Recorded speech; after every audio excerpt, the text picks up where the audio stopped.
think that a lot of people are overly spiritual or overly deep, and they're like, oh my gosh, I can't do this or I can't do that. I'm not that person. I feel like God has created us to live our lives, and everything that we do should be literally a dedication and an expression of like our thankfulness and our gratefulness and just a testimony of how beautiful life is. I think that a lot of people don't know that I'm really fearless, and there's not a lot that scares me, if anything scares me. I think I'm more afraid of not accomplishing the things that God has called me to do than actually accomplishing them. So if people see me, they'll actually see that, like when I have events and the things happen that I saw that were gonna happen. So a lot of people there and stuff like that doesn't get me. It's more about, did the message that God told me to deliver, did it get portrayed? I think that there's a struggle that women have with almost dominating the areas and the fields that they're called to go into. And so for so long, I think that I thought something was wrong with me. Like I was so different. And I was like, why, don't I want to be like everybody else and just go and get married and have boyfriends and husbands and do all this?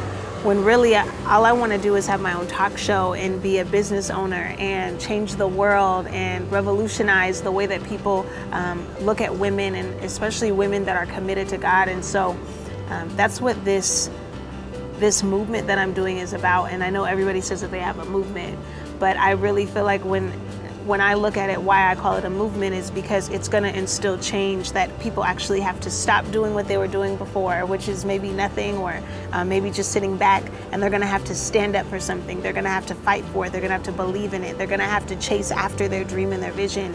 And so I just feel like I've been set here to be that in-between gap for people, to help people to move to their next level. So when I think about how I've been gifted enough to be a woman and to be able to do that, and to be a woman and to inspire, and to be a woman and to be the one that kind of creates these events and avenues for people to freely express themselves, I think that I'm one of the luckiest people alive. I'm not afraid of being beautiful, of being fearless, of falling 7 times and getting up 8. I'm not afraid of having the same dreams that I had when I was 7 years old, and at 25, committing myself to doing what the Lord told me to do. I am not afraid, and you shouldn't be either.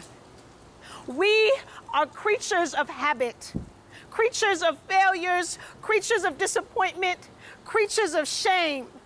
But I encourage you today to live, to laugh, to love, to walk in purpose, to live in purpose, and to do life. 25. It's never been so much sweeter. My next production is 25, and it's a piece that I'm doing as a almost dedication to the 25 years of life that I've been living. I put on a lot of productions, but a lot of people don't know that my heartbeat is actually plays. And so when I was in school and college, I always would put on productions. I think I put on one like every quarter. I've lived in the quarter system. And so I think that for me and what I've been through in my life, I kind of keep that under wraps a lot of times. I'm a private person, and I put on a lot of productions so other people can share and other people are able to be creative. And so one day I was like, I think that my life is inspirational. I think that my life matters and has enough clout to where if I shared a piece or a couple pieces or 25 pieces about what I've been through and what I've struggled and what I've seen, that it would create almost a riot within people to say, you know what, we're all in this together, and the in-between phase that people struggle with, or the places in their life where they feel like I'm not good enough, would be defeated because they know that me, along with them, along with so many other people, are able to overcome whatever comes their way. And so 25 is a piece that I've rededicated. I've rededicated my life back to the world to say, listen, there's hope. And so this piece is really just about hope. It's about inspiration. It's about life. It's about identity. I'm Jamaican and white, and a lot of people don't know that, or they do know, but they a lot of times couple me in with just being black or whatever they want to do. And so it's my way of identifying myself and then creating a right for others to identify themselves as well. So my whole life has turned around. Yeah, yeah.